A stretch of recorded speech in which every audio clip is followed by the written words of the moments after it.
Please rise. Silent invocation followed by the Pledge of Allegiance.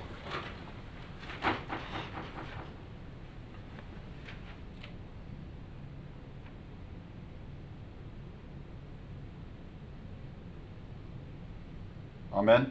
Amen. I pledge allegiance to the flag of the United States of America and to the republic for which it stands, one nation, under God, indivisible, with liberty and justice for all.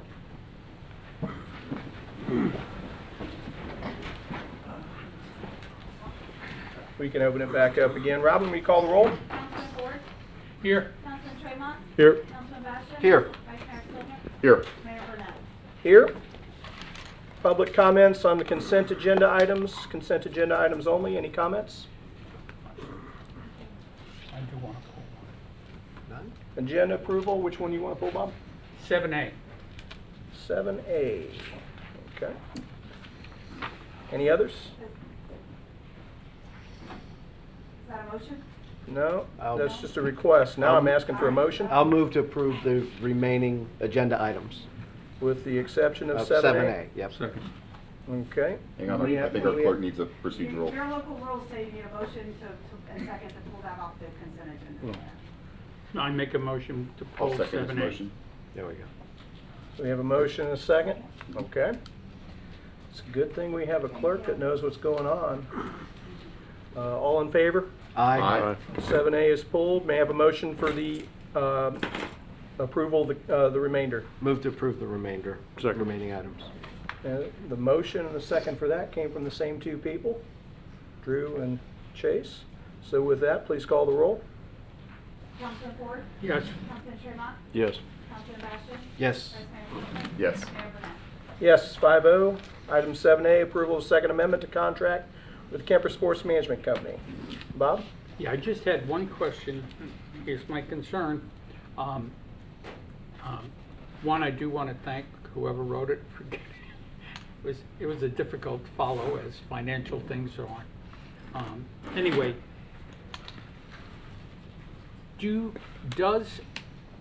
only concern I have, does the business, the payroll company, pull from our general cash account in SunTrust, or is it a separate account?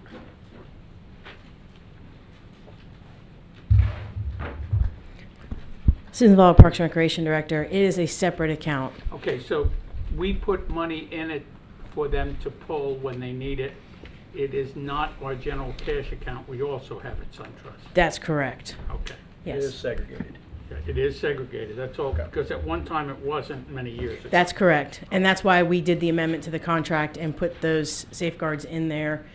Kemper actually approves the payroll and then makes the transfer, and then they're able to pull it from the account. And that is very much worth noting. That was my only concern. May I have a motion for approval? Motion to approve. Second. Motion from Councilman Tremont. I got a second from Councilman Bastian. All in favor, signify by saying aye. Aye. Any opposed, like sign? 5-0. Citizen participation. Thank you. Robert Reinhagen.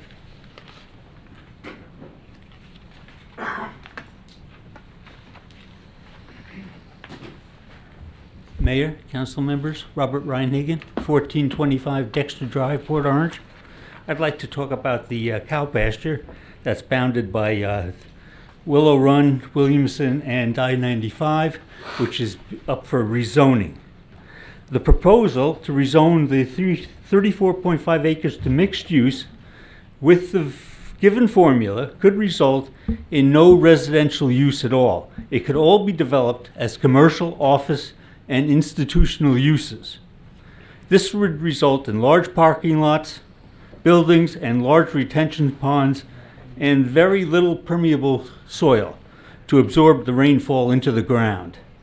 I believe that the mixed-use formula would transfer the balance of negotiating power from the city to the developer because it permits so much latitude. Whatever goodwill the city has with the current property owner would go away if the property is sold. The current zoning provides that most of the property is designated as medium-density urban residential with 2 to 4 units per acre, which is designed as a transition between the commercial and high-density residential areas on the property and the Hidden Lake community residential area. I believe we should be promoting a small lot, affordable housing community in that area. To assure the residential nature of this area, I propose that Yorktown Boulevard be developed parallel to I-95 and tunnel under Williamson Boulevard, where it already is raised to pass over I-95. Yorktown could then loop around on the west side of Williamson and join Williamson Boulevard at the Willow Run traffic light from the west. This would also serve to preserve the vegetation and wetland between Yorktown and the I-95, as well as a barrier to noise and pollution. This also permits a speed zone of only 25 miles per hour in the development, because you no longer have that 4-lane road going through there. The property owner could still sell the acreage under the current zoning, and the city could entertain a proposal for some commercial purposes by a potential developer. In this way, the balance of negotiating power remains with the city. So I guess what I'm doing is asking you to table the rezoning and to evaluate the feasibility of rerouting Yorktown under the Williamson Boulevard. Thank you. Thank you, Robert. Right. Well, you had that timed. And we have Eric West.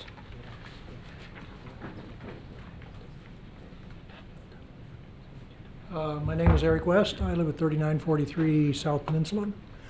I've come here to talk to you about the future of this entire city, and probably the future of every city in this town. As you know, New Smyrna just voted last Tuesday to put on the ballot in their town purchasing all of the in-holdings on the Turnbull Bay watershed to preserve that and to preserve the water. Here's the thing. We know that we have sea level rise. There is no denying that. We know that we're going to have saltwater intrusion. 20 years ago, the St. John's Water Management came up with that priority water resource caution area and said that meant that there was not enough water for the development at the time and the development that had been approved at the time. And yet, here we are approving more and more development. At some point, if you want this town to be viable 20 years from now, you have got to be putting more water into the ground than is coming out, because it's already not up high enough to force the salt water, keep it at bay. And as the years goes on, you're going to have to do that more and more. You're going to have to purchase land and make sure that you turn it into bioretention. I talked about rain gardens last time. When I went to St. John's Water Management 20 years ago to ask them to do a pilot program, the guy sat down and he said, "You've come to the right place. We are the most advanced water management agency in the entire world." And I said, "Well, I want you to do a pilot program, a demonstration of a rain garden." And he looked at me like I was speaking Greek. Even though they'd been around for 20 years, he knew nothing about it. A good example is this retention pond out here. I don't know if it's lined or unlined, but what it is a future brownfield. All of the toxins that are on the roadways, the heavy metals, are going into that retention pond, and that water is evaporating. It is not being utilized. They encourage you to put turf around the outside, which requires more water. And it also flushes more nutrients. I mean, this thing is already, it's not even August, and it's already full of algae on the surface. It's very expensive to maintain. You have to clean it out once in a while. You've got all of these pumps. If you went to bioretention and you did it the way the rain gardens were originally envisioned and worked out, what you would have is something that not only puts the water back into the system, but it takes the heavy metals and turns them into harmless compounds. It takes the nutrients and uses them. And I'm out of time. 3 minutes goes awful fast. Quick. Come on back, we'll be here. Can I just say, have somebody in your department look up Prince George's County, Maryland, rain garden experiment. They lowered taxes by doing it. Thank you. Got it? Who doesn't want to lower taxes? I don't see anybody denying that in this room. Marjorie. Marjorie Johnson.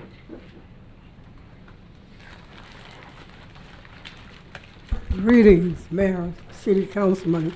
I'm here tonight because I was here at the last meeting, and my concerns are the same, diversification of the workforce. Marjorie, do me a favor. Tell me your name and address. Marjorie for the record. Johnson. There you go. 122 South Keith Street. I'm here tonight because I was at the last meeting, and I brought up diversification of the workforce, and I'm here tonight to stress that again to each and every one of you. I'm highly concerned that this does need to be improved. I did meet with the manager, Joe Hansen, and I had him to show me the paperwork of who they have working in some of these departments, and I was not very happy about what I did see. So I did give you some pointers at the last meeting, and I was informed that you had been trying to do this, that you had gone to Daytona State College and other places, and here recently I met with some of the other employees of this city, and they said that they would go to Bethune-Cookman and try to do some recruitment. So I'd just like to say to all of you here tonight, I'd like to see you make this happen. It's something that's very important, that everyone be given a chance to have a job in the workforce. So if you work hard on this, I know you can make it happen. So you want to keep everyone at the top of the list and give everyone a fair chance. So I know there are some people that came to me and told me that they came here to fill out applications, but they were never hired. So this is why I'm here tonight. Also, I'm concerned about Herbert Street and the flow of traffic over there. I have seen a person just stop right in front of me there on Herbert Street, and the car didn't move. There was no cars coming on the other side. I would like to see the flow of traffic continue on that street. That is a two-way street, and you're not supposed to pass on that street, but I do see people passing. And so when this happened to me, I was not very happy because I have a doctor that I go to on that street, and I would not like to see a person sitting there, a white SUV, and not moving, and no traffic coming on the other side. So I think that you should have some officers there to monitor that street and make sure that the traffic flow is going. I would not like to see obstruction of that street, and I did see that. So you need to get probably some more police officers out there and make sure that that traffic is flowing smoothly. This is all I have tonight. Thank you. Thanks, Marjorie, thank you. You keep poking us on diversity. That's worthwhile. And it's a Jim Schultz sighting. How you doing, sir? Jim Schultz, 117 Harvard Drive, Ormond Beach. Just wanted to, well, a couple of weeks ago I sent you a few pages from Dr. Mercola. He's actually a snowbird, lives in Ormond Beach during the winter, but he also has the largest natural health website in the world. It speaks to the fact that fluoridation now has a lawsuit against it in a federal court, and they've already passed a couple hurdles against the EPA as a pollutant. This is not under the EPA regulations or CDC or anything as far as for drinking out of it. It's under as a pollutant and looking at it. First, the EPA tried to get it dismissed. That was overruled by the judge. Then the EPA tried to get discovery reduced and also limit the amount of data that they're able and interviewing they're able to do with EPA people. that was also reduced. It goes to court next year. Michael Conant, you had Paul Conant here. That's his son. He's an attorney. He's actually bringing the suit forward.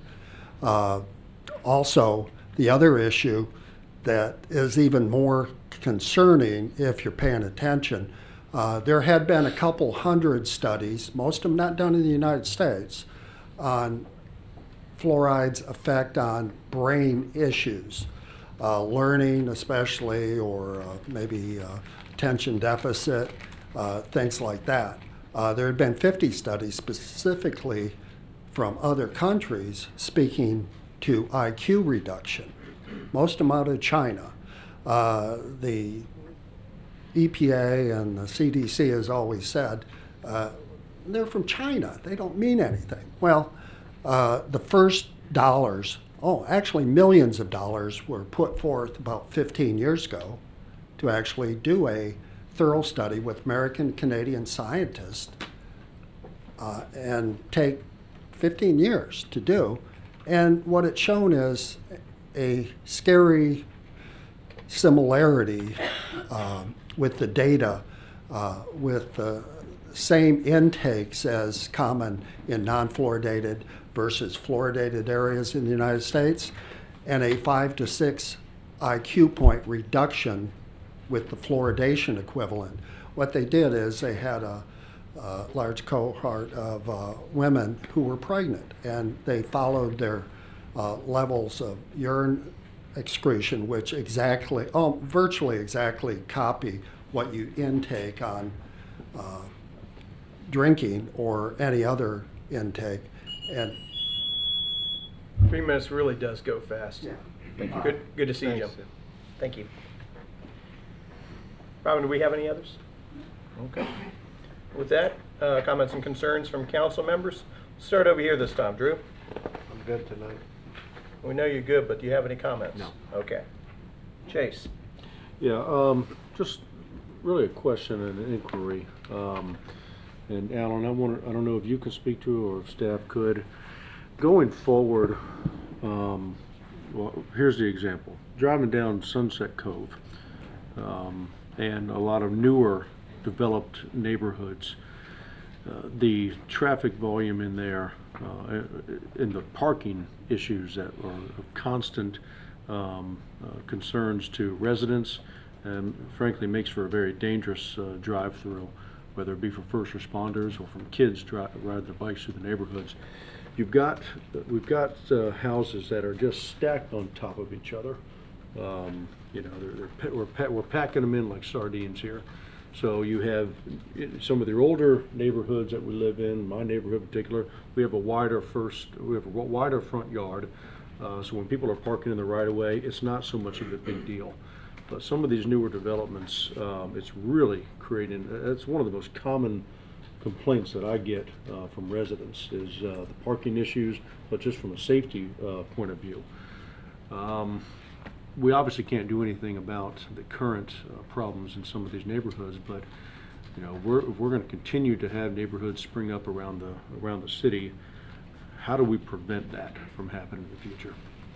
Well, I know since I've been here, there have been discussions at council, and Tim can probably speak to this better than I can, but I remember specific discussions on recent developments at the council level talking about the size of the driveway and the size of the streets and the size of the yards. And with that very specific thing coming up, and also with the availability of space for emergency vehicles to get through. So I think there is some level of control that you and the planning board has in terms of making those concerns or recommendations, bringing up to you to make a decision on how those things are developed. A lot of it also has to do with what's already allowed in PUDs and anything, but do you have anything to add to that? I think, sorry. As Tim comes up, I was just going to add, I think we have the most control over when we approve PUDs. Well, and that's what I want to, you know, when we go forward, when we approve these, you know, we're the one that set policy. I'd like to be really looking into, you know, making some not just recommendation but requirements, because again, this becomes a safety issue. When you've got driveways that have one car allowed in there, and then you've got houses that you know, maybe 50 feet and maybe 10 feet in between each other, It's turned into a recipe for disaster, and that's what we're seeing right now. And going forward, I don't want to allow any more of that. Yeah. Tim Urban Community Development. Yeah, majority of those subdivisions with those smaller lots went through the PUD process and have been approved with that zoning there. Yeah. In terms of the review for safety, basically public safety, all those are reviewed through DRC to meet the minimum requirements that we have on the code then. And the recent number of subdivisions that you're seeing out west off the Town West Boulevard, those were through zoning that was approved 20 years ago to set Right. those standards then. But it's something that we can look into, properties that are currently zoned without development into that size there. But a majority of our remaining developments out there too are either in that west side district, which already has that zoning applied, or in a PUD, which has got the amendments through past council's approval of those smaller lots then. Yeah, and I get we can't do anything about things that are already in place, that are already in motion. We can control what we can control. Right. So there's situations coming aboard, I'm not going to vote for any more approval of creating neighborhoods like we've been creating. I don't know how, frankly, I don't know how they passed any safety tests, because it's dangerous as all get out driving through some of these. But that's just my comment I'd like for us to consider going forward. Okay. Thanks. Bob? Yeah, I'm going to bring up a recent favorite, which in the past has also been a favorite, flooding. We had some pretty heavy rains 2 weeks ago, and we had some drainage failures. What I would like to do, and what I will be bringing to council in the future, is a list of locations that have been brought to my attention, and I'll certainly be looking for others. And I'm going to look for locations where we can do something on a small scale, where the city can take action, maybe in the under $100,000 category, instead of waiting years for the big multi-million-dollar projects. How many people can we help simply by changing the gradient on the road? What's happening in a number of neighborhoods is, as we pave the roads and keep them in good shape, which is something I'm in favor of, we sometimes build the crest higher and higher, which stops the water from flowing over the road and backs it up into people's driveways and ultimately into their garages. So I'm going to be taking a look at a lot of these little problems and going one by one with council. We're also having some problems along Spruce Creek Road, this time in the northern reaches of Spruce Creek Road, where water from newer subdivisions is now flowing into people's property, because wisely the city is demanding that properties be built up so they don't flood, but the implications of building them up is the water has to go somewhere. So it goes into the properties alongside of it, which are older and were not built at the same height, and they begin to have flooding in their property. So we're going to take a look at a group of them and see if we can begin to start. I would like to start, and I know this council in the past has agreed with that, is starting a strategy to one by one start knocking off ones we can deal with and see if we can make some improvements in flooding conditions. One thing I learned, and I'm quoting my fellow councilman over here, you've got to stay on it, because as we just found out in the neighborhood over again off Spruce Creek Road, we had pretty big project where we did improve things, and while we were not paying attention, some of the materials blocked the pipes, and the other day when the rains were very heavy, we had the beginning of flooding again in the Cambridge Basin. Luckily there are ways, it's not easy, but we can go in the pipes and pull out the materials that are blocking them. But I guess what we gotta have is a drainage program that's eternally vigilant. And we gotta we not only have to look at the old drainage, we've got to also pay attention to the new drainage. So the other thing we'll be looking at, discussing, is a systematic approach, which I believe Scott has strongly championed, a systematic approach to drainage that we, on a reasonable regimen, go forward and look at all the different drainage in the city to keep up with it. There are a number of things that came up with the recent rains, and I guess the best thing to do right now is to look at it as an opportunity, because we saw what happens when we have a lot of rain. Fortunately, nothing got in anybody's houses, but we saw the stress points of the system, where we're managing it well, where we're managing it not so well, and I think that was certainly an opportunity. And if we don't, I know Lynn's been busy, I spoke to her about it, but it's certainly, you see all your stress points all at once, it's a whole lot easier to set some priorities. And I see her in the back nodding a little bit, so we're relying on you. We are relying on you. Okay. Anything else? Nope. Scott? Just to piggyback on Bob's comments, I think the discussion we had last night, Bob, merits a reminder that concept of bringing in-house services to yield you 5,000, 6,000, 7,000 additional man hours a year to do a lot of those things sure beats trying to piecemeal 100,000 here, 100,000 there. I'd love to see a city project that's meaningful come through at a $100,000 rate. That doesn't normally that's not normally the price tag we see, but we do have a lot of equipment. We've got an NZ Muck, we've got a beautiful new Great All. What we need is more manpower and more hours to devote to that stuff on a year to year to year to year to year basis, not a one-time type thing. So I would just say be mindful of that and give that some more thought. Couple of items I wanted to bring. So last week I was fortunate enough to be out on the beautiful Intercoastal Waterway and saw a piece of floating dock debris that was probably 20 feet by 8 feet floating down the middle of the channel, and a nice group of folks were trying to get that secured and get that out of the waterway. Today I happened to be out on the Intercoastal Waterway today, saw a board about 20 feet long. And one of the things that I kind of thought about was we just invested a ton of money, taxpayer dollars, getting our city docks and piers and all that stuff rebuilt. Yeah.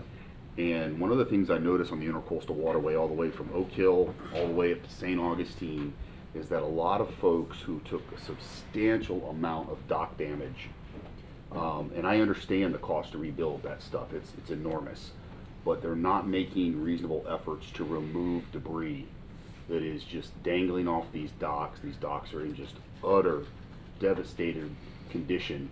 And one of the things I'd like to look at, Alan, is what are our jurisdictional options with authority for code enforcement to condemn these docks and give any kind of notification. I'm not necessarily advocating we need to try to get these folks to repair and rebuild the entire dock structure within a certain amount of time, but I do think loose boards, docks that are just clearly falling into the water, if there's any type of ordinance or authority from code to give notice to get that stuff removed, I'm sure it'll go a long way. I did talk to one Port Orange resident who, after the first hurricane 3 years ago, sustained about $60,000 in damage to their dock to have it rebuilt, only to have a large chunk of another dock during the second hurricane create more damage. So that types of stuff, that's just not fair. You know, there are a lot of folks out there rebuilding that.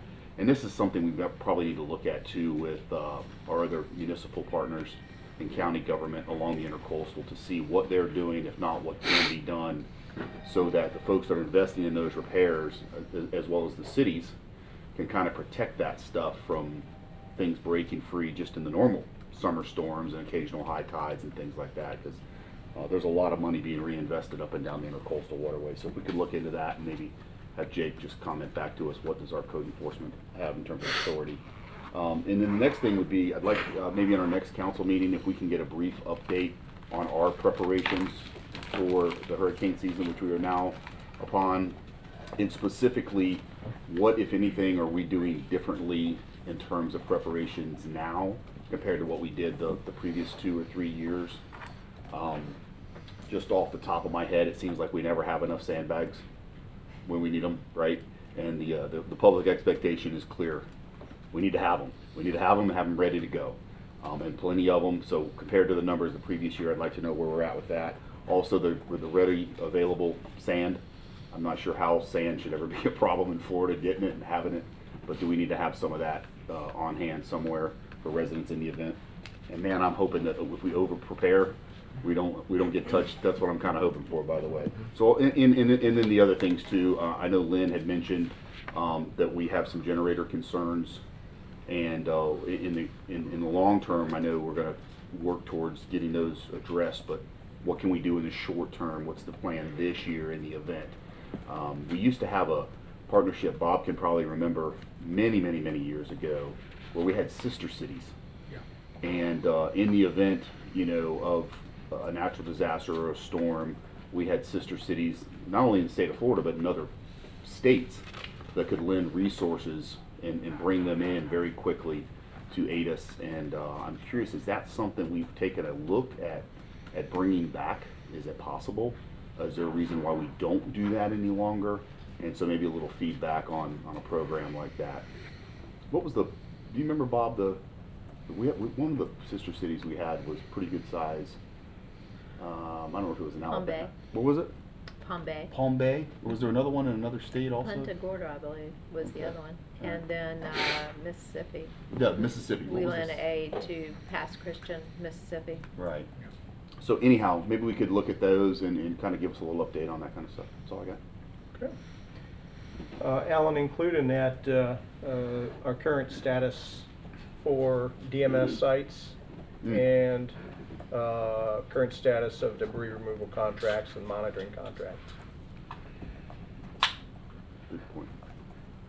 The other thing that I'd like you to do, Alan, I love it when we have the substitute teacher here sitting in the city manager's chair. He didn't argue. No, I'm not saying anything. Mr. West brought up some good points when he was speaking earlier. We have 12,000 acres of land which we use for preservation, which is City of Fort Orange owns, west of Tomoka Farms Road. And it doesn't have to be long, but it really couldn't hurt if we recap for informational purposes, and I don't care if you do it in a weekly or whatever it is, what we do as far as preservation activities, the recharge lakes, I know we got the gopher tortoise mitigation banks out there, we've got wetland and forest activity, just the things that we do informationally, so that as a way of review, council should, I don't think it would hurt us all to have a kind of a recap of what it is all collectively we do. 12,000 acres is an awful lot of land that we've set aside for preservation. And of course the well fields, 32 wells out there, I shouldn't forget that. The solar field. Am I writing this report for you? Sure. Keep going. I'll stop and let you go. But anyway, I think lake. Yeah, the lakes. Anyway, I think as a way of review and putting it all in one place, I think we'd like to have that summary if you could. With that, Citizen Advisory Committee for TPO, Mr. Bobby Ball. He wasn't ready. He's always ready. You thought we were going to be longer. I thought you were going to talk a little longer. I surprised you, didn't I? Yeah, it did. Bobby Ball with the CAC for the TPO. We had our regular monthly meeting today, and it's sometimes uncomfortable because I come up here and I tell you the same thing I told you last month, because last month we saw things in a review capacity but not an actual action item capacity. So I apologize for that, but it was a pretty regular meeting. A couple of updates on the 5-year tip and the priority list.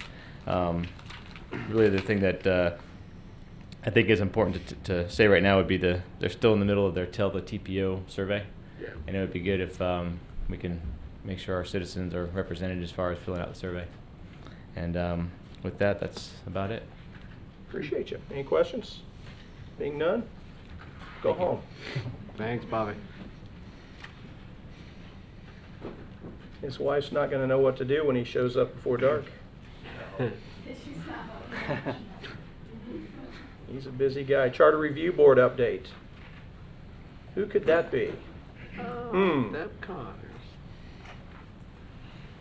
Debbie Connors, 6023 Heron Pond Drive, Port Orange. Congratulations, Thank you. by the way.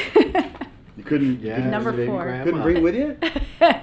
She's in New Jersey. Oh, okay. All right, we'll give you a pass on For that. the New benefit grandbaby of the born public, you might last want to tell Thursday. people what you're Or congratulating leave them in on. suspense. Go ahead, tell them. It's good news. Had a new grandchild last Thursday up in New Congratulations. Jersey. So, That's awesome. yeah, beautiful little girl. Good for you. To get her.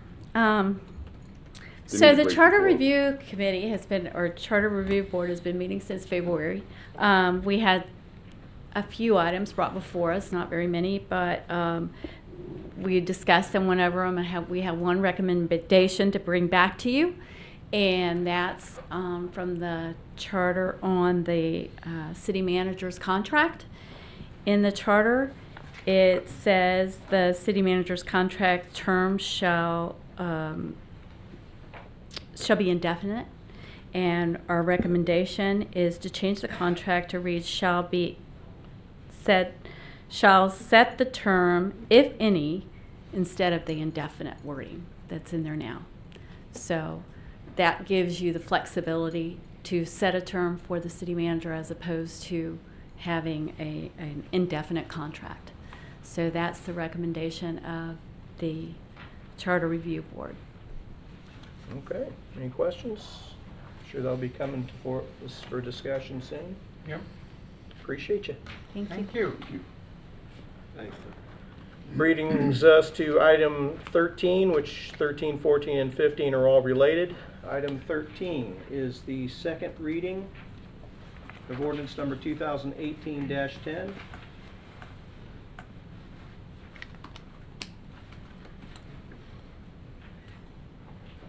An ordinance of the City of Port Orange, Volusia County, Florida, relating to comprehensive planning, amending the future land use map of the comprehensive plan, amending the future land use designation for plus or minus 1.3 acres from urban high-density residential, 8 to 16 units per acre, to suburban residential, 2 to 4 units per acre, providing for conflicting ordinances, providing for severability, and for an effective date. Move to approve ordinance number 2018-10. Second. We have a motion and a second. Second reading, council comments? No, we. Nope. Anybody else like to speak to this? Being none, call the roll. Councilman Ford. Yes. Councilman Tremont. Yes. Councilman Bastian. Yes. Vice Mayor Stiltner. Yes. Mayor Burnett. Yes. 5-0. Which brings us to second reading of ordinance number 2018-11, which is an ordinance of the City of Port Orange, Volusia County, Florida, rezoning property consisting of approximately plus or minus 1.3 acres located at 3626 South Peninsula Drive, south of the Admiralty Club condominium, from R-3H multifamily residential to PUD plan unit development, and approving a master development agreement and conceptual development plan for the Anglers Cove PUD, providing for conflicting ordinances, providing for severability, and providing for an effective date. Motion to approve ordinance 2018-11. Second. We have a motion and a second on second reading. Any comments, council? Being none, anyone else like to speak to this? Being none, call the roll. Councilman Ford. Yes. Councilman Tremont. Yes. Councilman Bastian. Yes. Vice Mayor Stiltner. Yes. Mayor Burnett. Yes.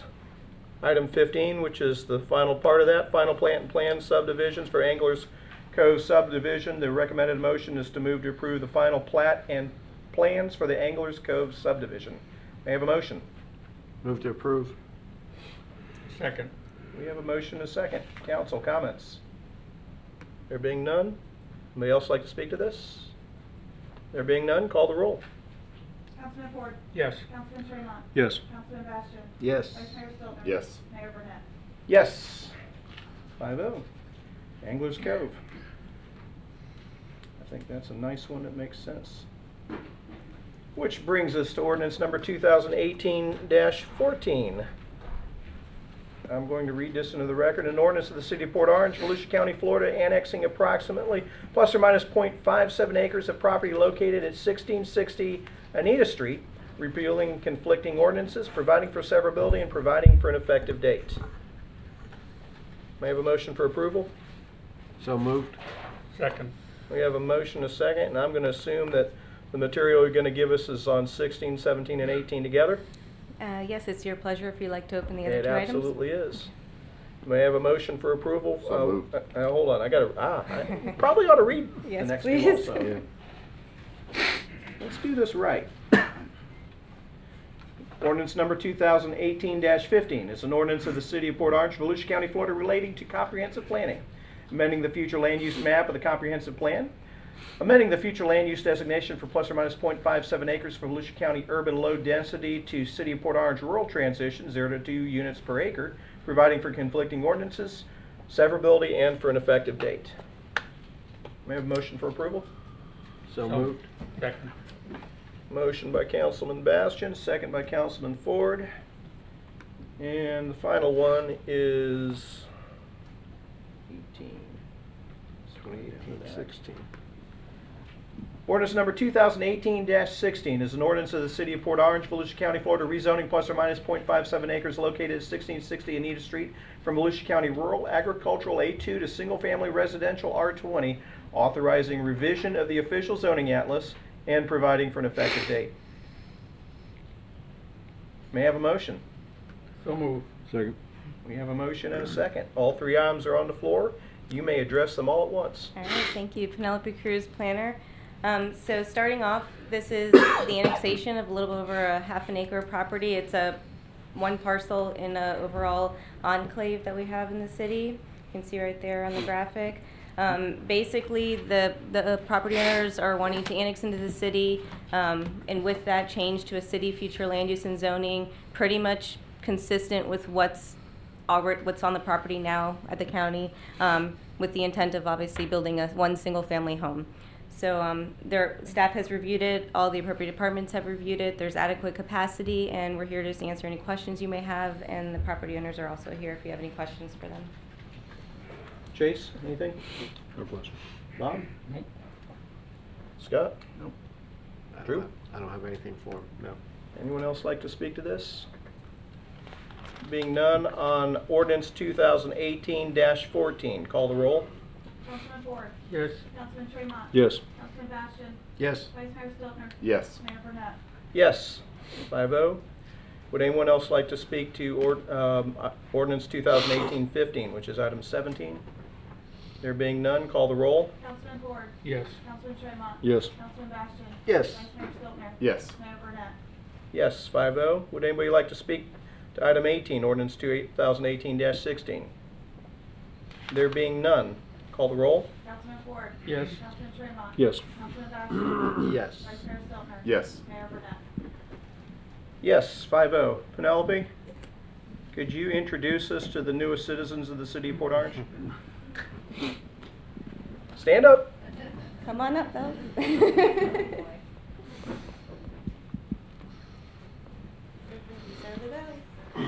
Kate and Gary Bell.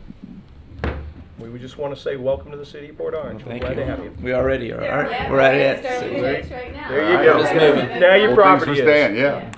Mayor, if I can add, the best, the most perfect baseball swing that you've ever seen. Oh. And Gary Bell right there. Oh, stop sucking. Chase and I go way back. How's his baseball swing? You're talking about her. Thank you. Have a good night.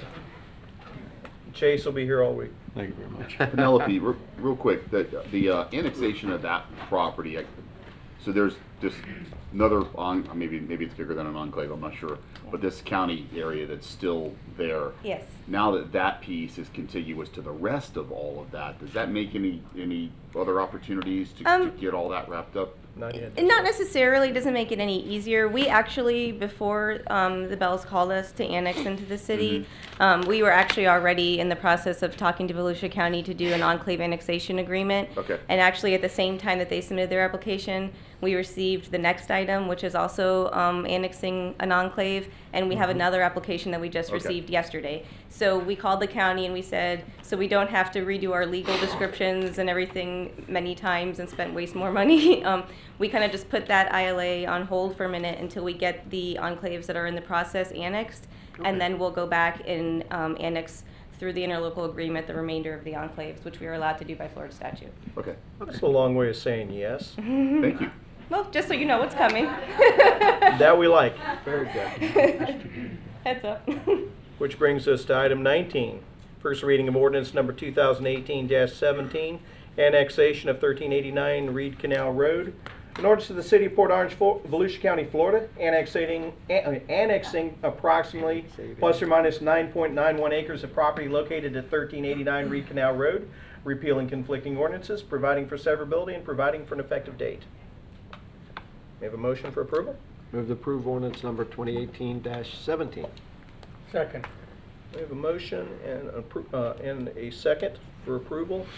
You're on. All right, so this tonight is just an annexation. It doesn't have the follow-up land use and zoning. That will come at a later date if this is approved. Basically, the applicant is requesting to annex the piece here you see in blue. It's a little over 9.9 acres, and if this is approved, they are wanting to come back with a future land use amendment as well as a rezoning to incorporate this piece into a larger development for the proposed construction of approximately 310 unit multifamily development. The item that's under review tonight is just the annexation of this parcel. Right. That has been reviewed by the various city departments, and there is capacity to handle that annexation agreement. The proposed future development has not been reviewed yet, has not been submitted for review. The applicant is here, though, if you'd like to ask him any questions about that. But basically, just to kind of foreshadow the future, the intent is to change the future land use of that parcel consistent with the rest of the majority of the overall development, and then change the whole entire larger property to a PUD. So that's what's to come. That's what's proposed to come. Okay. How is it currently? How's that segment currently zoned as it is in the county? A2. Okay. It's just like a holding zoning. Right. Yeah. Okay. I have a question. Is that where there used to be a landfill there? There was, yeah, Have they done compaction studies and the like? I'll let the applicant speak to where they're at. Was that there was agreements to clean up portions. Okay. Come earn your keep.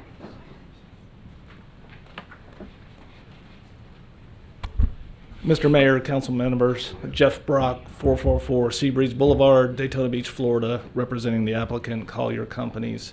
As in your staff report, you can see that this was a construction debris site for many years, up till 1992.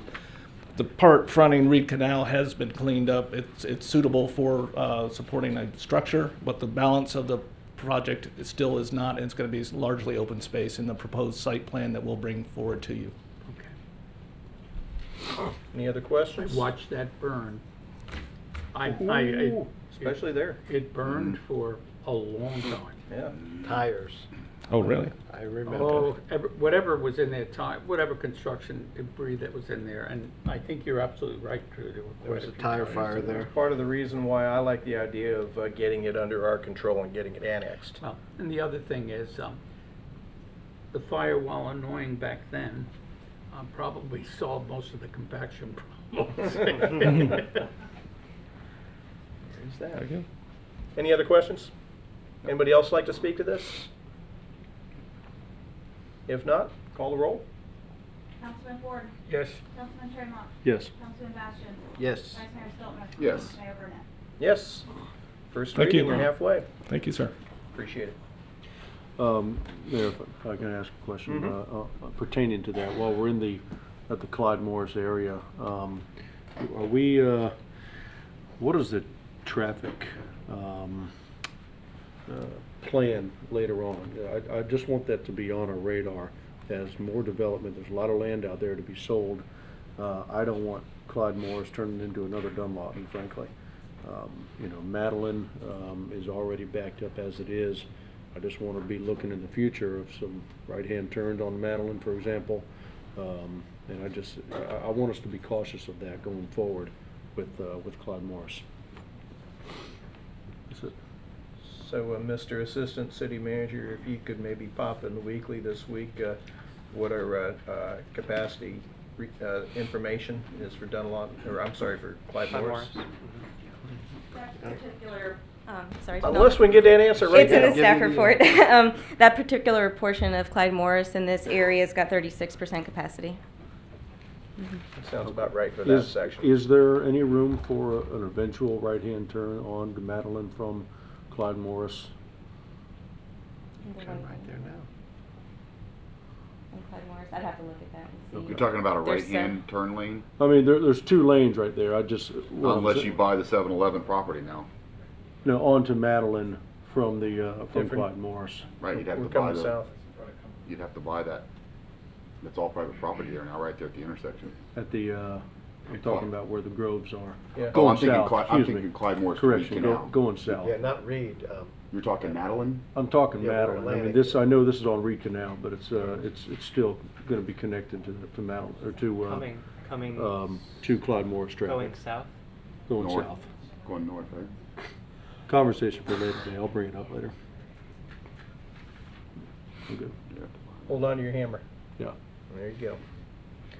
Brings us to item 20. First reading of ordinance number 2018-19, the Port Orange Police Pension Plan. Ordinance number 2018-19 is an ordinance of the City of Port Orange, Volusia County, Florida, amending the Port Orange Police Pension Fund to increase the investment limit on equities, providing for codification, providing for repeal of conflicting ordinances, providing for severability, and providing for an effective date. Move to approve ordinance number 2018-19. Second. We have a motion, a second. Who's speaking to this? We have.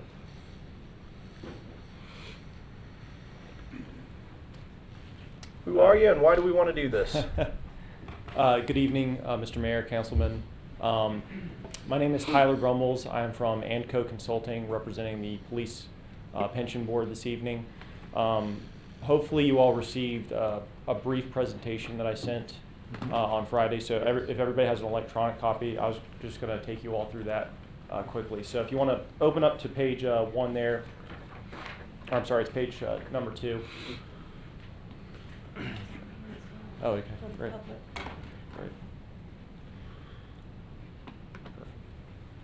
Which is actually page number 268 of our agenda packet, so. A little light So, reading. just quickly, I just wanted to review, you know, kind of who we are as consultants, just in one page, and what we've kind of done so far with the police pension plan, and then I'll talk about the international, the equity increase request. So, number one, we were hired last year by the Police Pension Board. Prior to our hire, the Police Pension Board had, you know, a more of a wrap program where everything was kind of under the consulting model, the investment managers, everything was kind of included all into one. So last year we were hired by the Police Pension Board. Since then we've worked to, number one, you know, hire independent custodian investment managers that are not affiliated with us. So 100% of our fees come directly from our clients. We're very proud of that fact, and so that's really where we're coming from as an investment consultant. And what we've done since then is to reduce the investment-related expenses of the plan, simplifying the portfolio from 12 to 6 investments, and also reducing the cost of the plan from about 84 basis points down to 44 basis points. And our projected cost savings for that has been about $141,978 per year on the police pension plan. So we're very proud of that fact, so we just wanted to kind of highlight that so you guys know that we're, you know, completely independent and coming from a place of independence, and that we're not requesting this for any kind of outside revenue source or anything else like that. So then getting into the request to increase the limit of the plan. So right now the limitation of the plan is 65% equity, and what we're requesting is that we go from 65% limit up to 70% limit. Now with that, we're not wanting to go up to 70% target of the plan. We're wanting to go up from a 60% target of the plan right now up to 65% target. And the way we would break that down is right now you're about 50% domestic equity and 10% international. And we just want to go from 50% domestic equity to 15% international equity. And again, so that's the target, going from 60% to 65% in equity. And the reason for this is if you look over our projections for the next 10 to 15 years, and we use JP Morgan capital market assumptions for our projections for the next 10 to 15 years, you can see that versus historical returns for each asset class, you know, returns are going to be challenging. And the reason for that is that we're, you know, at all-time highs in the market in terms of equity, and we're also, you know, very near historic lows for fixed income. So we're not getting a high return on the fixed income portion of the portfolio. So what we want to do is take some fixed income out of the portfolio. Right now the target's 30%. We want to take some of that out and put it towards international equity, which is, if you look at the projected returns, that we're projecting that to be the best performing asset class over the next 15 years. Now with that of course is going to increase some risk within the portfolio, and I understand that that's the concern of the council, and so that's why we're here to talk about that today. And so what I'm going to show you in a few slides is, what that projections, what's the downside risk for the plan, and what's the upside benefit for the plan as well. Okay. Can you just, yes, real sir. quick, I'm sorry. Yeah, absolutely. All of this that you're giving us, this data is based on when? How long ago was all this stuff put together and done? So just the historical returns are based on the last 40 years since you can see since 1/1/1978 through the present. I guess I'm referring to the projections. The projections were as of November last year. Okay. So those capital market assumptions come out once a year in November, so we'll get new assumptions this November. And so obviously the fixed income interest rates have gone up a little bit, so those return projections will go up slightly. I would expect maybe like high threes at that point, but it's still the same problem, which is where, as interest rates rise, our bond prices are going to fall. Yeah. And we just saw that this last quarter, where you got a negative 1.5% return on fixed income, which is your safe asset class. But in a rising interest rate environment, it's going to be difficult to make money in that place. Now, when interest rates normalize, absolutely we'll de-risk the portfolio there because it's worth the return on the fixed income at that point. But right now, it's going to be difficult to make that return assumption of, right now we're at 7.45%, and because of this, these near-term challenges over the next 10 to 15 years, we're lowering that a little bit down to 7.25%, acknowledging some of the near-term challenges that there's going to be. Instead of making the mistake of what, the late 90s returns were great and everybody just thought this was going to continue forever. We know this isn't going to continue forever, and we want to be cognizant of that fact, and we want to do the best thing we can for the plan. I don't mean to get you off track. I kind of want to make. Obviously, I think, at least in my perspective, over the last 6-8 months, there seems to have been a lot of political and absolutely international discussions and absolutely interesting things happening. Yep. And so that's why I want to know, how recent are these projections, and are we taking that change of environment politically into account? Absolutely, and about this stuff? Obviously I'm nervous as well about the whole kind of environment going on right now. But the fact is we don't believe in engaging in market timing. We think we're investing. This plan is going to be open in perpetuity, theoretically, and so that's extremely long-term time frame. Right. So we're thinking the next 50 years. How do we need to be investing this thing? But be cognizant of the near term. And when I say near term, I mean the next 10 to 15 years. That's near term for a pension plan. So while there could be short term challenges in that market, we don't know that for sure. I wish I was, if I knew that call, I could make that and project the future. That'd be great. But I don't know that for sure. And so it's the short term challenges that you're speaking of that have caused us to be very cautious. Absolutely. And learn lessons of the past. Yep, totally. So this projection, or these pie charts right here, just kind of show the shift, and you can just see that this blue area here is going to increase from about 10% up to 15%, and that's the international part. And the green piece, the fixed income, is going to go from 30% to 25%. Okay. The next slide is, what are other public pension plans doing? Okay. And you can see that on the international equity side, you have one of the lowest allocations amongst our peer group of about 564 pension plans that utilize international equity. So you're on the low side for international equity. So what we want to do is increase to this about average among other public plans, and we want to take the domestic fixed income and reduce that eventually. Right now it would go to 25, but we also want to look at international fixed income, and that's going to be more of a board-driven decision. But that's kind of the long-term thought process there is add those two asset classes in there, reduce our U.S. fixed income, which we know that's going to be the most challenging area to make money over the next several years, and kind of tactically position the portfolio that way. Okay, but you can see that you're not outside the range here by doing this. you know, you're an open plan, so you should be a little bit below average as far as your plan goes. We don't want to go too aggressive. We don't want to go all the way down here. We want to keep some safety in the portfolio, but we want to be on the lower side versus our peers because, again, we know that that's going to be the challenging area to make money, and we're an open plan. We're ongoing, and so we should be slightly more aggressive than other plans. Okay.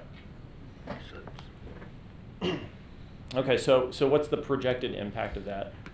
So you see that you go from a projected return. Again, this is over 10 or 15 years, so longer term we expect the plan to make a larger return than this, but the next 10 or 15 years the projected return is 5.7% over the next 10 or 15 years, and we would increase that up to 5.9%. Now with that we increase the risk of the portfolio, standard deviation 9.4% to 10.2%. But if you break it down, so here's the worst case scenario for a 1 year time period.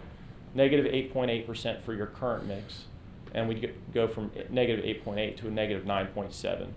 And in dollar terms, that would equal about $300,000 less in your worst case scenario. But the best case scenario, if you look over the 15-year time period, by adding in that international equity piece, is that you go from 9.25% per year up to 9.75%, and you increase the dollar amount by almost $10 million over that 15-year time period. And the best way to kind of visualize this is the next graph. And here's where you see, so the 1 year time period, the short-term time frame that we're talking about, the challenges, the difference between the two asset allocations is not that big. You can see that right there. But over the long term, you can see that our upward projections, the best case scenarios, are higher, significantly higher than your current mix. But the downside, again, is not that great versus the current mix. So what we're saying is over a long, yes, there could be short-term, turmoil, things like that, but we think that the long-term benefits of that outweigh the short-term risks at this point. Even though I would totally agree with you, it's not the greatest time in the cycle to be adding to equity. Again, I don't know what's going to happen over the next year. I wish I did. What I want to do is take my best guess about what's going to happen over the long term and allocate the plan that way. Yeah. And if the short term, if we have short term turmoil and that happens, that's a risk of every plan. But what we want to do is invest for the long term, and we think that this is the best way to go about doing that.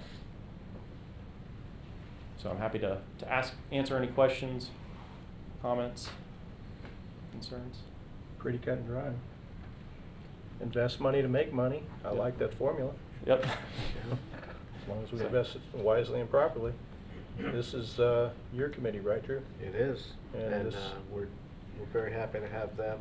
We did extensive searches, and they were pretty much hands down the best fit. We saved a considerable amount of money on fees just by bringing them on. They're all inclusive, and they've gave us some really good advice, and I like looking long term because that's the way you have to look. Mm-hmm. You can't respond to every little blip or whatever in the market, however you want to put it.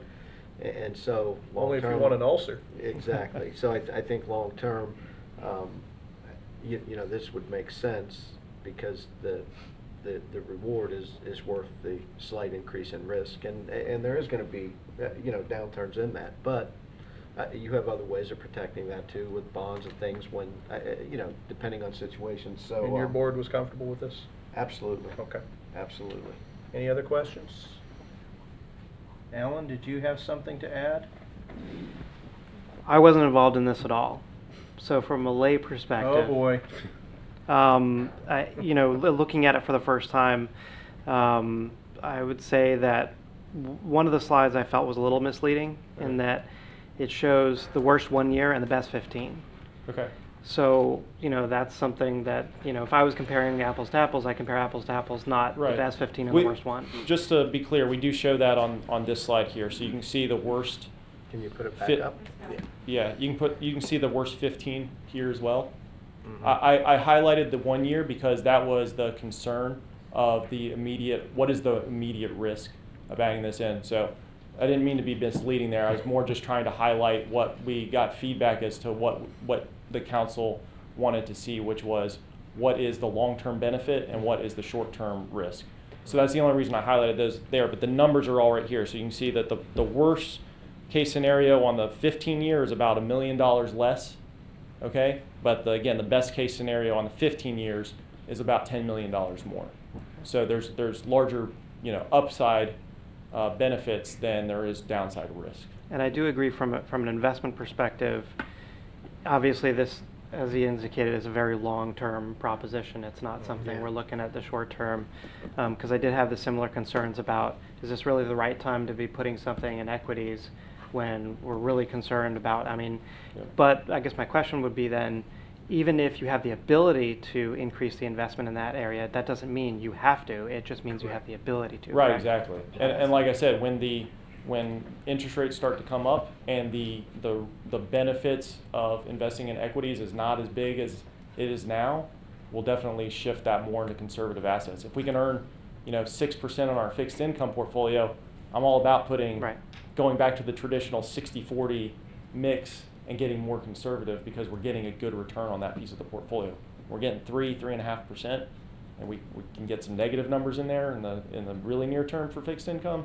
Even though there's short-term risk there for putting into equities, I think it's worth the long-term gain. Bond yields are starting to move north.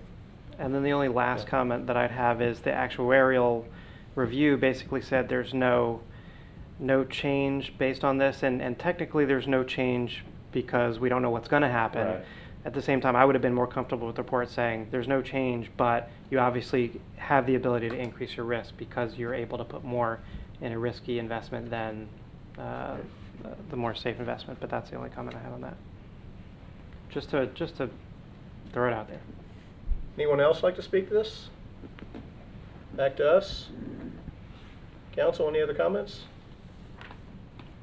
We have a motion for approval and a second. Call the roll.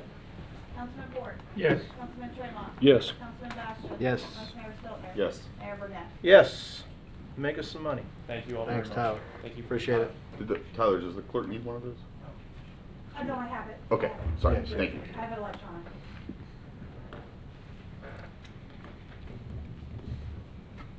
Which brings us to Captain PowerPoint, ready to do item Yes. 21, report on the 2018 citizen survey. Sorry to disappoint you. Alan Rose, an assistant city manager. I actually do not have a PowerPoint. What? I know it's been a while, Alan. and I know you guys are starving for one, but we'll have to save it for next time. I just kind of wanted to go over the highlights. This has been, I think I attached an agenda a while ago. I know it's a long report.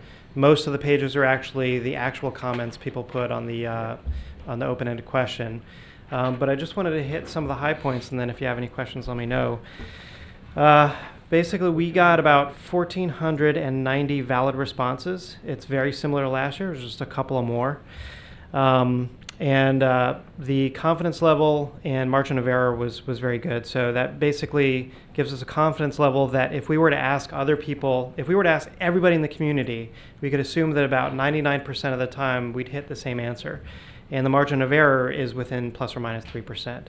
So we did get enough people to make it relevant. This year was interesting. The overall average satisfaction actually increased by 0.6%. Now that sounds really, really low. And it is, it's not significant. But the interesting thing here is that that's the first time in 4 years that the overall satisfaction rate has increased. So it's a significant change from the last 4 years in that regard. The highest increase in satisfaction was the number of parks and recreational facilities. That increased by 5%. Based on some of the comments, I think the reason for that is probably the opening of Riverwalk Park, a long-awaited opening on that end. The next highest increase was the value of information on social media. That was up 4.2%.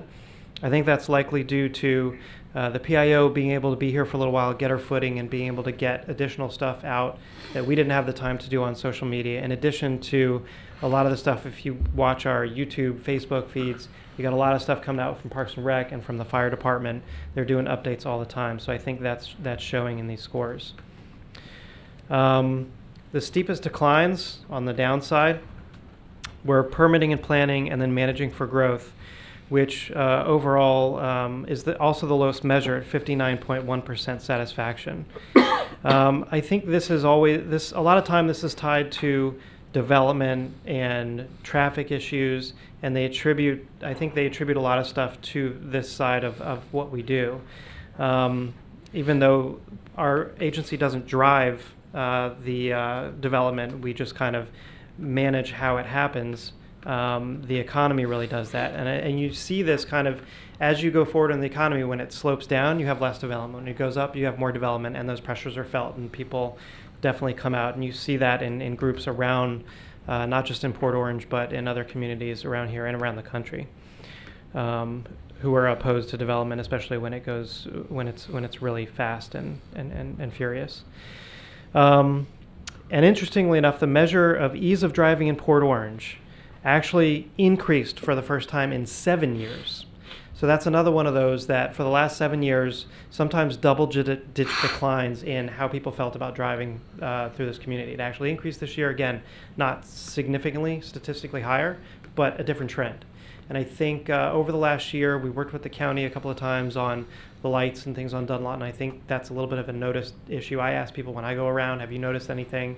And I do hear more positive comments than negatives now about, at least it seems a little bit better. So I think people are seeing that and changing that score as well. 72% of the respondents, so a majority of the respondents, still feel that they get a good or excellent value from our services. We talked to them about where we are in terms of the county, in terms of what we charge, our millage rate, our taxes per capita, and they felt that they get a good value for their services. The only visual that I have up here, because I could talk about this, but it wouldn't make any sense, so I want you to see it. One of the things we ask every year is we say, hey, here's our council goals in order of priority. What do you guys think? Do you think that one should be higher than the other? For the last 2 or 3 years when we've asked this, it's always exactly matched what our priorities are. This was the first year that things kind of flipped out of order. So on the left-hand side, you see what our adopted goals are in order of importance. And then on the right-hand side, you see what the respondents basically have said. Public safety still stays number one. Everything else switched. Infrastructure and quality of life switched with each other. Economic development moved to the bottom. I think, again, that's probably people's perception of the fact that they see a lot of the development going on, they see the pressures it puts on the community, and they have a negative reaction to that, and therefore it went to the bottom. Fiscal sustainability actually moved up from 5 to 4, so people are feeling that that's something that's very important they want to see from their government. Organizational excellence actually moved up a spot too. I would like to say because people want a really high-trained, functioning workforce, but I think it may be because they don't like economic development. But it may be a little bit of both. So those are the highlights, but I'd be happy to answer any questions if you have any.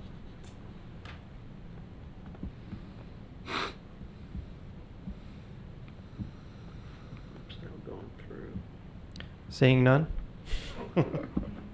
Just a comment for you. I think the infrastructure and quality of life, I get it. That's why I wouldn't be surprised to see those two flip-flop back and forth every single time you do one of these, because I think they go very much hand in hand. If your infrastructure is horrible in your municipality, your quality of life's not going to be very good at all, right? Right. So, I mean, I think that's going to be that's totally understandable to me to see that, and I think your other comments are valid. I mean, I kind of feel the same way about some of that stuff, and you're right. With dropping of economic development when we're at full employment. Well, that's it. That was going to be my next thing was, you know, over the years when you take into effect that everybody that wants a job, they can find one. I mean, you look around Volusia County, everybody's hiring everywhere, it seems like. Government's having a hard time filling positions, private sector's having a hard time filling positions. So there's a lot of that going on, so I think that's a very valid point as well. And you know, it's some of the concerns that I hear from the community that are constructive and critical. If you're going to hear them, those are the ones you'll want to hear. So that's kind of a good thing in an awkward way, you know what I mean? Mm-hmm. And so I will say too that I have actually had several people, you know, the Dunlawton thing is always something you hear. Oh, the traffic on Dunlawton, the traffic, until they go to Orlando. And then Dunlawton's fabulous, you know, or whatever. But I have had several people tell me that in the course of their daily travels, whatever that time frame is, that they feel like they have noticed some difference in the sequencing of the lights, and things are moving a little bit faster. The only time period in that area that I still think gives most of the headaches is when schools are in session and the high school lets out, in conjunction with that afternoon traffic. If there's one disabled vehicle, minor car crash, anything, it throws everything out of whack between Clyde Morris and I-95. And it almost does seem like it's a daily occurrence where somebody breaks down, there's a minor car crash, well, I guess the other day we even had a semi-truck trying to do a U-turn and completely shut down. All 3 lanes. Right. I mean, come on. You know, so, and then of course, even when the truck's moved, it takes 45 minutes for traffic to kind of get back to its normal flow. But, so I mean, that's kind of a thing that I guess is to some degree be expected. If you could have had that crystal ball to look 30 years ago and 40 years ago, maybe you could have made those changes, had more east-west connectors in Volusia County. I guess maybe we'd go back farther than that, right? 60, 70 years ago. You can't turn back the clock now, but yeah, and I think you're right in your comments. That's one of the conversations I seem to be having more and more with residents is what controls growth, not government. Government doesn't control the interest. You know, we're seeing more and more. I know there was an article recently in several national publications, one of which highlighted us specifically as a very top city for people to consider moving to. You know, and while it referred to Volusia County, it specifically pointed out Port Orange. And then I saw another publication the other day that was talking about low crime rates in those areas and things like that. And so when you start seeing all that stuff in conjunction with the quality of the schools that we have, it's hard to tell people everybody that's here is safe, nobody else can come, and that's a difficult thing. And so to manage that and move forward and always be cognizant of that is definitely challenging. I get it. It's interesting you mentioned the perspective on traffic, because I specifically did that analysis last year, because my theory was the less time people had been here, the better they thought traffic was, and vice versa. Mhm. If people had been here for a very long time, didn't have a perspective of somewhere else, they thought it was horrible. Yeah. And it was almost a one-for-one correlation, negative correlation. At people been here for 0 to 5 years, traffic wasn't so bad. People been here 24, you know, they remember Dunlawton when it was a one-way dirt road both ways.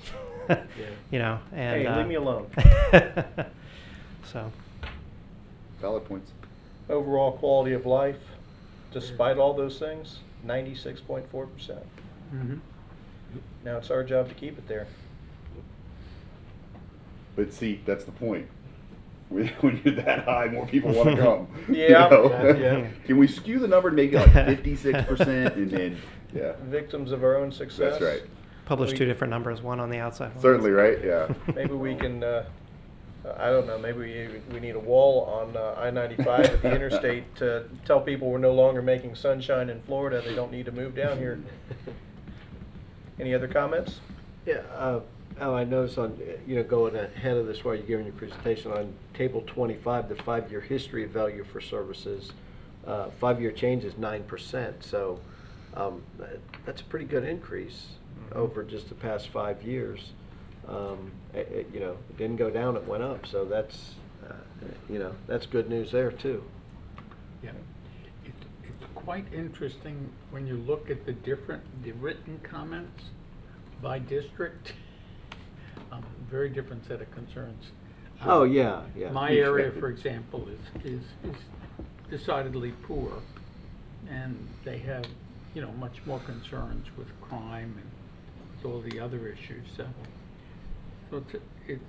that's why sometimes you'll see on council, and why the district system is good, you'll see representatives from one area proposing one approach while representatives from another area opposing, because even though we run citywide, most of our contacts are going to be in our districts, and in that way we live in slightly different worlds. So. Chase, all that time you spent filling these out time and time again and hitting refresh? I don't know. Yeah, who is that wonderful Chase? I keep seeing that. Is that what you're suggesting? Yeah, right. I don't know. The open-ended comments there? Yeah. He thought he wasn't signing, I guess. Didn't even see that. No, don't worry about it. Thank you, Alan. Thank you. Thanks. Brings us to the monthly financial report. Just remember, you get points for brevity. I can be very fast. If that's Good evening, Tracy Ream, Finance Director. It's easier when it's good news, right? It's always easier when it's good news, yes. So we have here the period through the end of May. And so this is 67% of the year, and we're looking here at the general fund. And as we've touched each time, you can see that the revenue includes, the budget there, the $43 million budget includes money for Hurricane Irma. So my remarks are going to back that out. So that brings that 43,000 down to 39.6. And then if you look here at the 25,000, that adjusted to 64.6%, which is very similar to where we were at this time in 2016. So it appears that everything there is on target with respect to revenue, in particular, of course, the ad valorem, which is of primary concern, being about a third of the budget there. If we look down here into our expenditures, they're also similar to what we would expect, some up, some down. However, if we pull out again the Hurricane Irma effect down here, so we bring this back down to that, pulling out the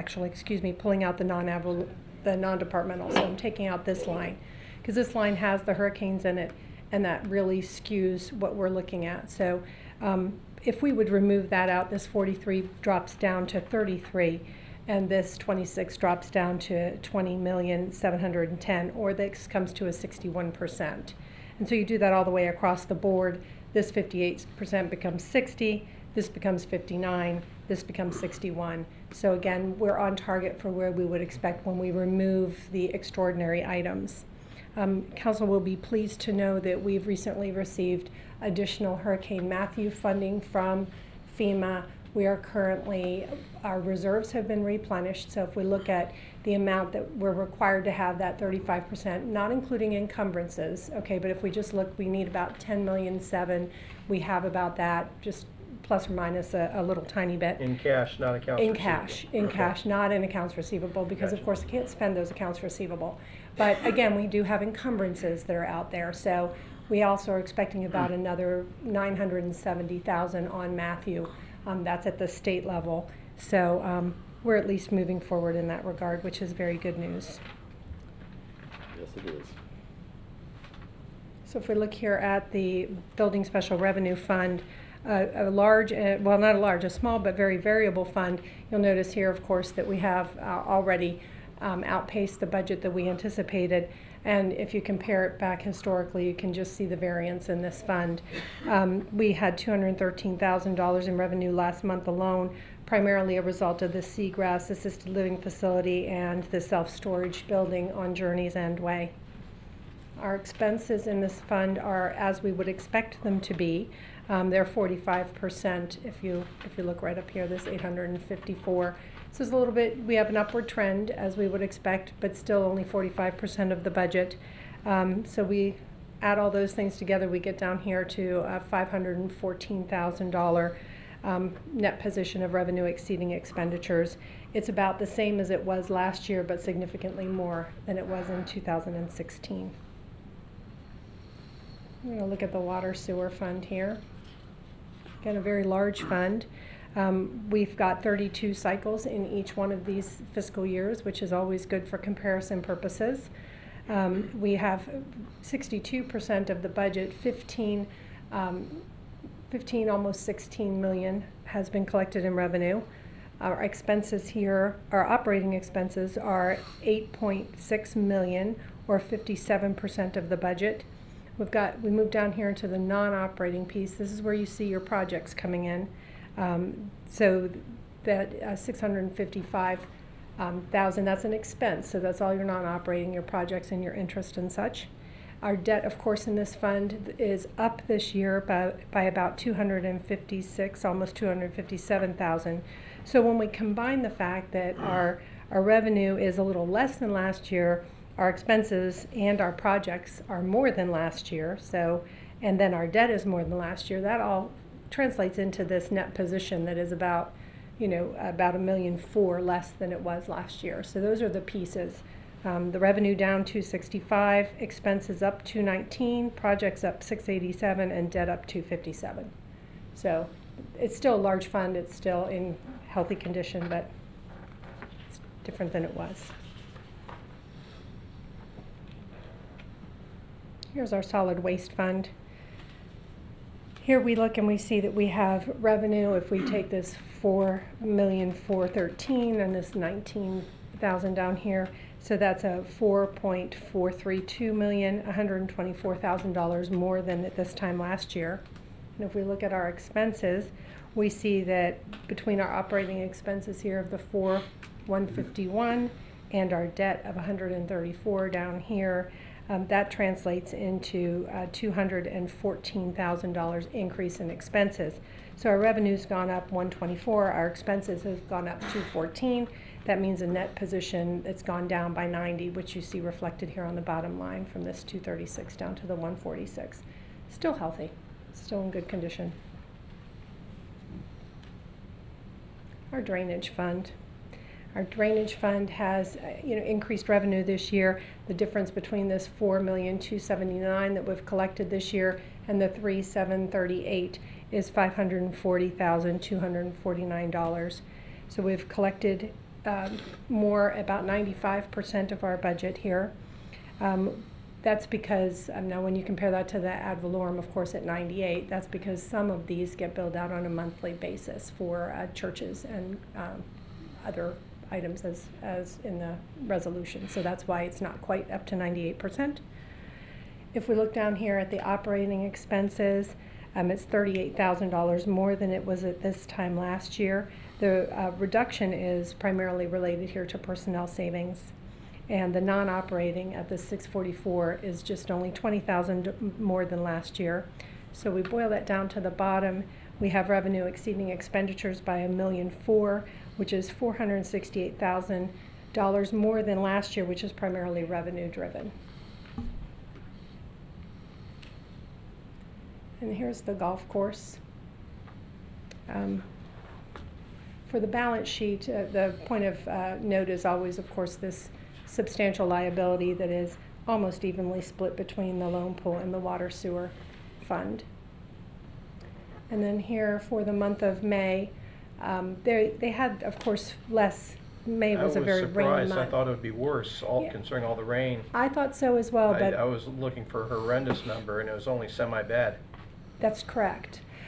During May, the restaurant has been rented out, so that's a little bit helpful. The other thing is that Kemper has been diligent about trimming their expenditures. So they trim their expenses when their revenue is down. So that's resulting in this decline in position, but certainly not the decline that you would expect. You want to focus right here on the operating piece of it. So they lost, overall, the fund lost $12,000 month over, last year versus this year. So this is May of last year versus May of this year.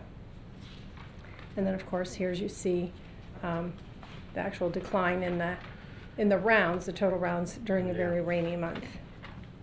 And the report finishes up with the information from the Y as well. Are there any questions? Questions, comments, gentlemen? Thank you very much. My pleasure. Thanks, Tracy. Thank you. Keep bringing good numbers. We like that. And bring more good news from FEMA. City Attorney comments?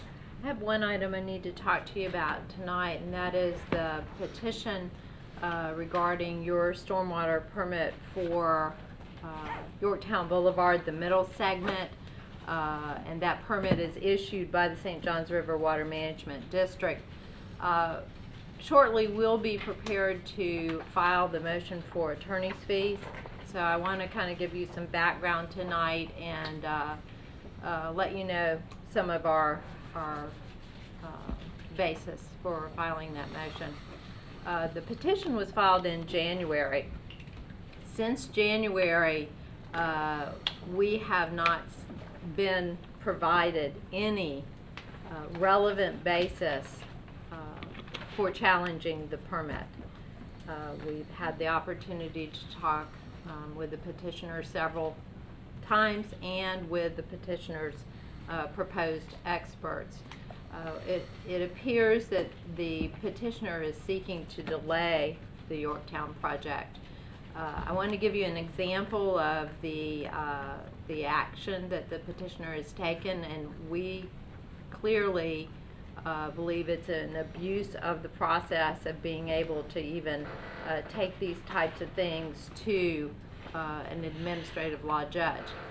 This example includes the petitioner's delivery of over 100 exhibits for consideration by the administrative law judge. These exhibits are not within the relevant criteria of St. Johns River Water Management's permit or within their jurisdiction as a permitting agency. Legal is also required to go through every single one of these exhibits and file the appropriate legal objections to these documents. This motion for attorney's fees is important now to be filed, in our opinion, to give the petitioner one more opportunity to recognize that he can limit the cost of proceeding forward. We anticipate considerable cost to be incurred in the next couple of weeks. They've asked for additional depositions because of additional experts being added. None of these experts were consulted before the petition was filed. These are all kind of after the fact, trying to bolster the arguments that were presented in the petition. And none of the experts deposed so far have provided any relevant bolster of the legitimate criteria. So tonight I'm requesting council to approve the filing of the motion for attorney's fees subject to the city manager's approval. I'd like for him to have an opportunity to weigh in as well. Okay. I'll entertain a motion to that effect. So moved. Second. Give it to Chase. Okay, we'll allow Chase credit for the second here. That's very kind of you, Drew. Comments, questions on that? Margaret, when you say considerable cost anticipating, do you have any kind of a ballpark what we're looking at in the short term? Next couple of weeks? Yeah. Well, we have a full day deposition, even though it takes all day to get nothing. Sure. From the so-called experts, but so you've got an attorney's time all day, and then this has been scheduled for a 2-day hearing. Mm-hmm. You have preparation for that deposition, and you have preparation for that hearing. So if you just count days at a time, that's pretty much a full week of legal work. So cost-wise, I asked for additional support tonight of the budgetary amounts. Part of it is for this case, part of it is for other ongoing cases. Yeah, those are the things that request was $20,000. Some of the things we did in item 8. Hopefully I won't spend all that tonight, you know, on the one particular petition. Yeah. But it's been a very expensive proposition. This is the third time a petition like this has been filed. I'm not as familiar with the first two. I can tell you that one of those was appealed to the 5th District Court of Appeal. It was defeated there also. It's extremely, this is the most spurious action I've ever seen in the history of my work. And the same is true. Yes. The same petitioner, the same is true of the other attorneys that have looked at this case. And it's easy to do things when you think you're playing with other people's money. Sarah, come on up.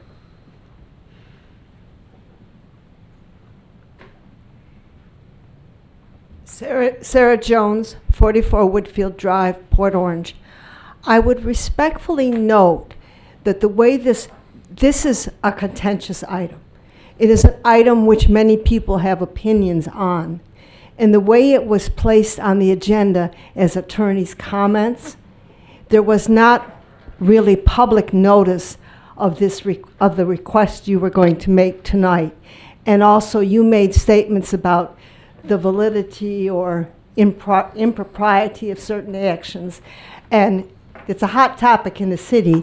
And because of the way it was presented at the end of the meeting without any forewarning, it's not possible to have the public discussion that I think this topic warrants.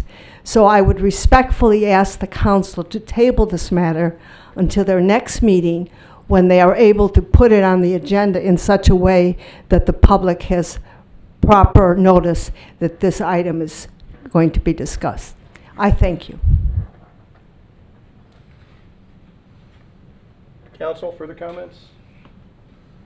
I think it's clear to note that this is not a discussion about the issue itself and the project and the possibilities and the legal processes. This is more of a discussion about somebody who is trying to cost the taxpayers a tremendous amount of money with maybe a perception of having zero risk of their own in doing so, purely as a form of harassing the taxpayers and the municipality in the process, not about the project.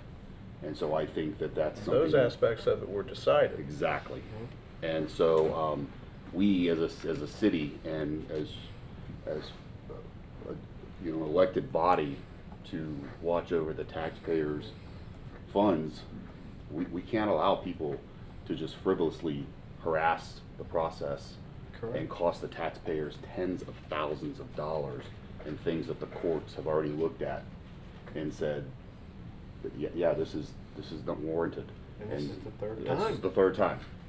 And so, you know, for that matter, I strongly support anyone's right to pursue whatever actions they deem necessary, but they need to know that it's not going to be a free shot at the city.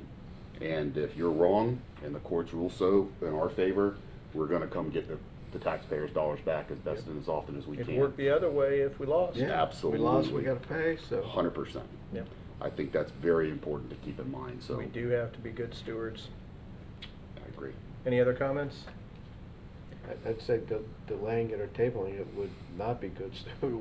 We have to get Well, the action now. The so legal action's continuing. Yeah. Whether we do this now or not. Yep. Yep. So. No other comments? Call the roll. Councilman Ford. Yes. Councilman Tremont. Yes. Councilman Bastian. Yes. Vice Mayor Stiltner. Yes. Mayor Burnett. Yes.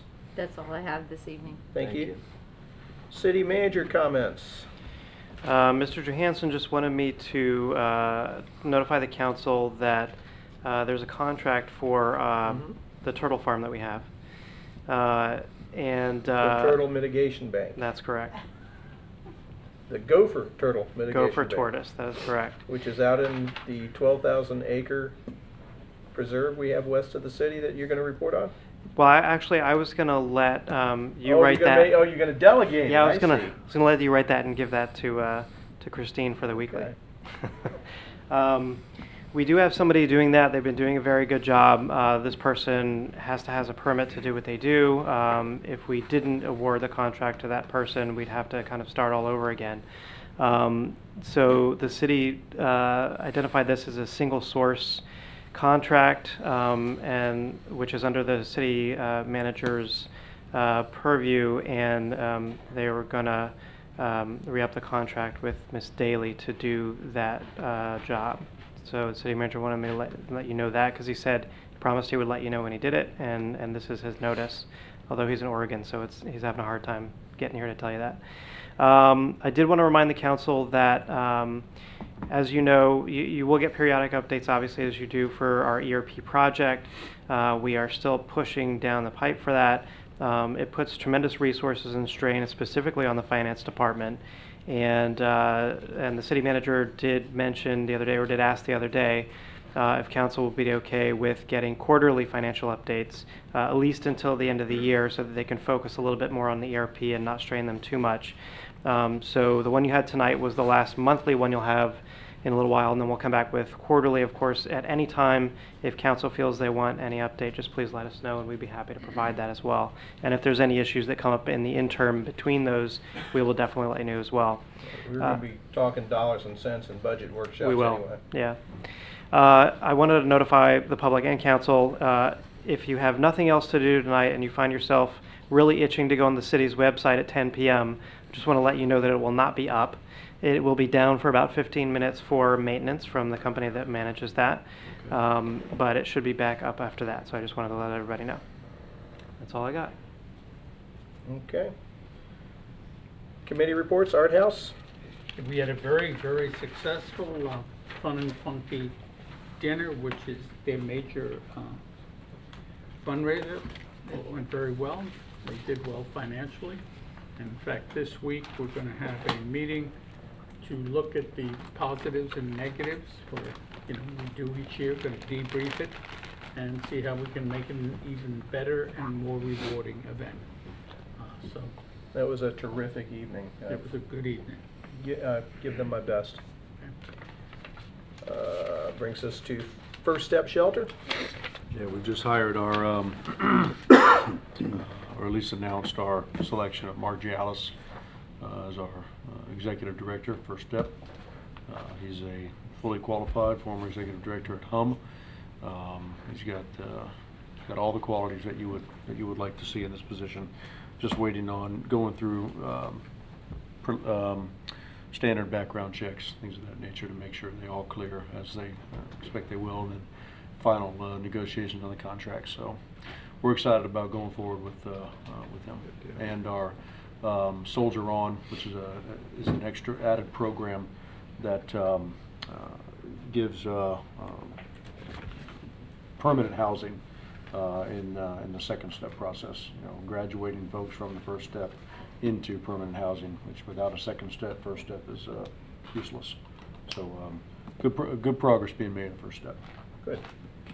Port Orange South Daytona Chamber of Commerce, I've got a handful of notes. First, this might be of particular interest to Drew, because the business after hours this month is this Thursday at Mellow Mushroom. So if any of y'all are free from 5 to 7 this Thursday, that's where the business after hours is. Also of note, the morning mix and mingle for July from 8 to 9 on Friday, July 6th will be at Palmer. And seeing as that's at the Palmer Clinics on Clyde Morris, not the college. But seeing as our relationship with Palmer, it'd be nice if a handful of us could make that as well. Leadership class for Leadership 2018 begins in September. They're starting to sign people up now. And Randy Ross, after a long period of time as the marketing director, retired. So Debbie is doing an international search for his replacement right now. So, which, wow. I don't know if she's cast the net quite that wide, but sounds good. To replace him, it sounded good. So. Including Seminole County. There you go. What is it? Just a thought. It seems like when we want people to do reports, we hire surveys, we hire consultants, we bring. It seems like the further away they come from, when we want to hire somebody, the further away they come from, the smarter they must be. I just don't believe that. We've got a lot of talent right here. I don't know what made me think of that. The previous mayor didn't think that way either. He thought Georgia was international. But he had good relations with Bunnell. Bunnell, so right? Yeah, Bunnell was the state line. Roundtable of elected officials it was a very interesting meeting last Monday, considering the current environment that the county is operating in right now. Got an update on tax rolls per city.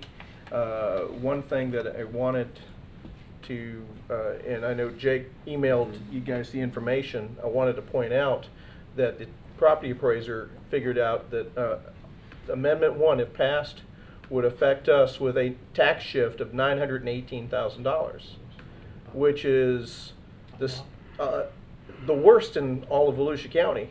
And the second place is Ormond Beach, and they're about $250,000 behind us. So when it comes to that tax shift, if Amendment 1 passes, we're gonna be hurt, and we're gonna be hurt badly. So we need to be thinking about that. Impact on okay.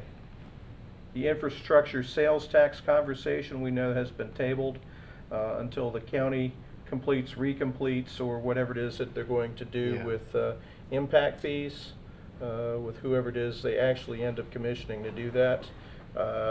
There was some talk about whether we work on the two programs concurrently, and that's going to require some good faith, but we'll see what happens with the changes that are happening at county level right now. So that's certainly sitting on the table.